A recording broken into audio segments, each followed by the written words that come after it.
अपने करियर और भविष्य के जॉब मार्केट को लेकर थोड़ी कंफ्यूजन है। चलिए, अगले कुछ मिनटों में हम उन 5 करियर ऑप्शंस पर एक नज़र डालते हैं जो 2026 तक भारत में सबसे ज़्यादा डिमांड में रहने वाले हैं। और इन सबके पीछे ना एक बहुत ही सिंपल सा सिद्धांत काम करता है। अच्छा, क्या कोई अंदाज़ा लगा सकता है कि भारत में हर साल कितने इंजीनियरिंग ग्रेजुएट्स निकलते हैं? 15 लाख? जी हाँ, 1.5 मिलियन। ये बहुत बड़ा नंबर है जो हमारे देश के टैलेंट को भी दिखाता है। लेकिन इसके साथ एक कड़वा सच भी जुड़ा है कि इनमें से ज़्यादातर को नौकरी नहीं मिल पाती। असल में करीब 63% इंजीनियरिंग ग्रेजुएट्स के पास डिग्री तो होती है, पर हाथ में नौकरी नहीं होती। ये आंकड़ा एक बहुत बड़ी सच्चाई की तरफ इशारा करता है कि आज के भारत में सिर्फ डिग्री होना ही काफी नहीं है।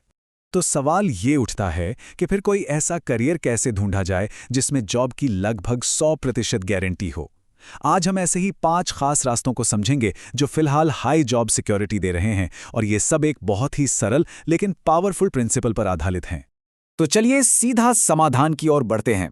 हमारे पहले 2 करियर रास्ते टेक्नोलॉजी की दुनिया से हैं, एक ऐसी दुनिया जहां मौके ही मौके हैं। देखिए, जहां एक तरफ पूरी इंजीनियरिंग फील्ड में बेरोजगारी की समस्या है, वहीं कंप्यूटर साइंस और एआई की ब्रांच की कहानी बिल्कुल अलग है। ये सिर्फ एक और इंजीनियरिंग डिग्री नहीं है, ये समझ लीजिए कि आज के मार्केट का गोल्डन टिकट है। कंप्यूटर साइंस के स्टूडेंट्स की प्लेसमेंट रेट जानते हैं कितनी है? 94.4%। ये नंबर बाकी सभी इंजीनियरिंग ब्रांचेस से कहीं कहीं ज्यादा है, और ये साफ दिखाता है कि इस फील्ड में नौकरी मिलना लगभग तय है।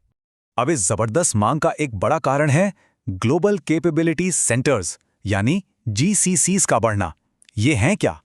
ये बेसिकली विदेशी कंपनियों के भारत में ऑफिस होते हैं जो उनके इंडियन मार्केट के लिए नहीं बल्कि उनके ग्लोबल ऑपरेशंस को सपोर्ट करने के लिए काम करते हैं। जरा इन आंकड़ों पर गौर कीजिए। ये सेंटर्स हर साल लगभग 1 लाख नई नौकरियां बना रहे हैं। फ्रेशर्स की हायरिंग में तो 48% का उछाल है, और ये कोई भी नौकरी नहीं है। हम बात कर रहे हैं 8 से 12 लाख रुपए की शुरुआती सैलरी वाली नौकरियों की। लेकिन यहाँ एक बहुत ज़रूरी बात है, कॉलेज बहुत मैटर करता है। टॉप कॉलेजों में प्लेसमेंट रेट 70 से 80% है, जबकि टियर 3 कॉलेजों में ये गिरकर सिर्फ 25% रह जाता है।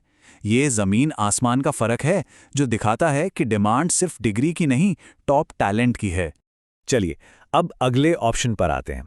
उन लोगों के लिए जिनका एडमिशन टॉप इंजीनियरिंग कॉलेज में नहीं हो पाता, उनके लिए एक बहुत पावरफुल और अक्सर नज़रअंदाज किया जाने वाला रास्ता है डेटा साइंस में BCA या BSc।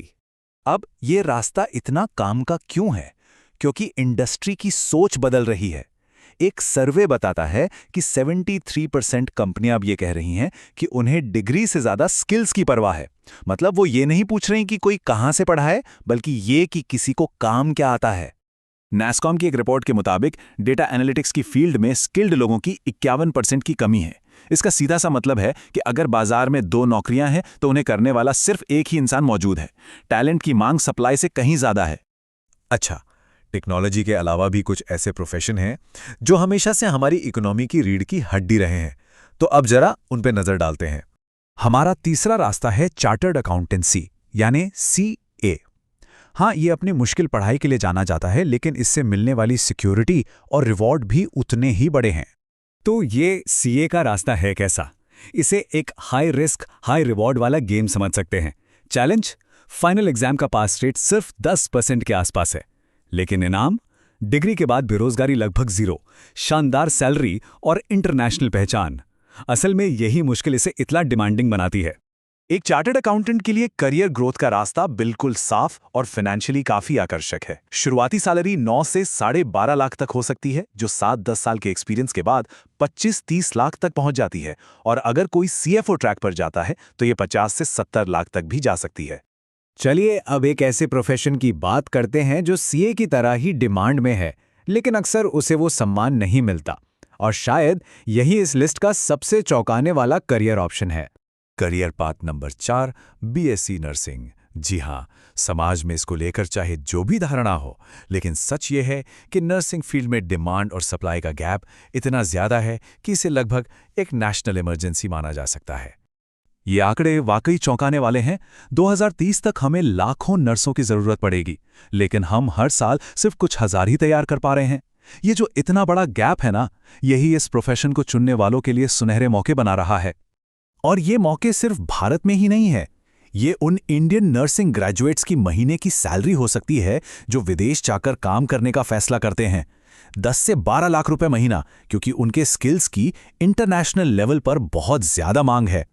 तो अब तक हमने टेक और हेल्थ केयर जैसे सेक्टर्स देखे। हमारा जो आखिरी रास्ता है वो भारत के इंडस्ट्रियल भविष्य से जुड़ा हुआ है। 5वां करियर पाथ है ईवी, सेमीकंडक्टर्स या फिर ग्रीन एनर्जी में डिप्लोमा। ये प्रोग्राम्स उन सेक्टर्स में नौकरी का एक तेज रास्ता देते हैं जहां सरकार और प्राइवेट कंपनियां दोनों ही बड़े पैमाने पर पैसा लगा रही हैं।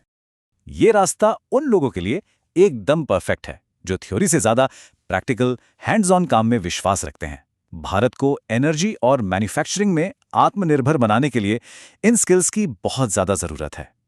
और सबसे अच्छी बात, 1-2 साल में कमाई शुरू हो जाती है और बाद में बीटेक में लैटरल एंट्री भी मिल सकती है। तो ये जो 5 अलग अलग करियर हमने देखे, इन्हें एक साथ क्या जोड़ता है? वो एक सिद्धांत क्या है जो इन सभी को इतना कीमती बना रहा है? ये है वो सीक्रेट, डिमांड और सप्लाई का मिसमैच। जरा सोचिए, कंप्यूटर साइंस में टॉप टैलेंट की कमी है, डेटा साइंस में स्किल्ड लोगों की कमी है, सीए पास करने वालों की कमी है, नर्सेस की तो भारी कमी है, और ईवी और सेमीकंडक्टर जैसे नए फील्ड्स में ट्रेन्ड वर्कर्स की कमी है। हर जगह कहानी एक ही है, मांग बहुत ज्यादा और सप्लाई बहुत कम। तो देखिए, ये सिर्फ एक लिस्ट नहीं है, ये सोचने का एक तरीका है। अपनी दिलचस्पी के एरिया में देखिए और खुद से एक सवाल पूछिए, यहाँ पर डिमांड और सप्लाई का गैप कहाँ छिपा हुआ है? यकीन मानिए, इसी सवाल में एक सुरक्षित भविष्य का जवाब भी छिपा है।